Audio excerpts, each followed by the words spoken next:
tous. Je suis un ancien travailleur de la société NB Mining. Pour des raisons de sécurité, je garderai mon identité secrète.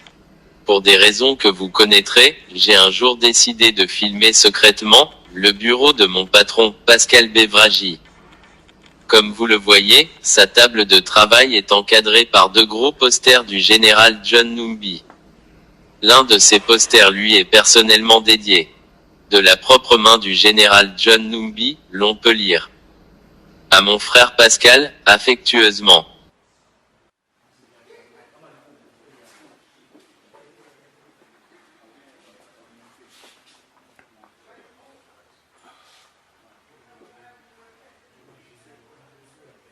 Ce n'est pas tout.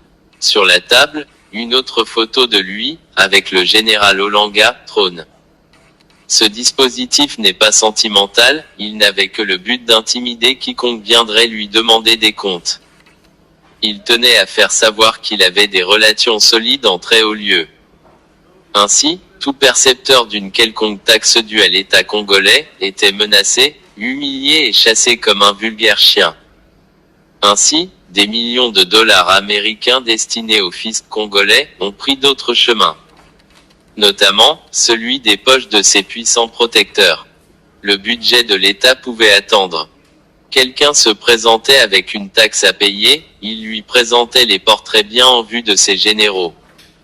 Au niveau même de l'entreprise, nous-mêmes les travailleurs avions fait au quotidien, les frais de ces brutales intimidations.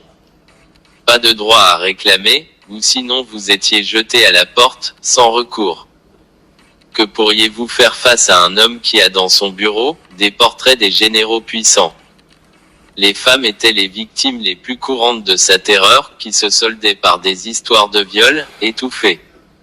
Je présente ceci au monde, à nos dirigeants, pour savoir à quel genre d'hommes d'affaires nous avons affaire dans notre pays. S'il faudrait penser reconstruire notre pays, il faudrait mettre fin à ce banditisme incroyable.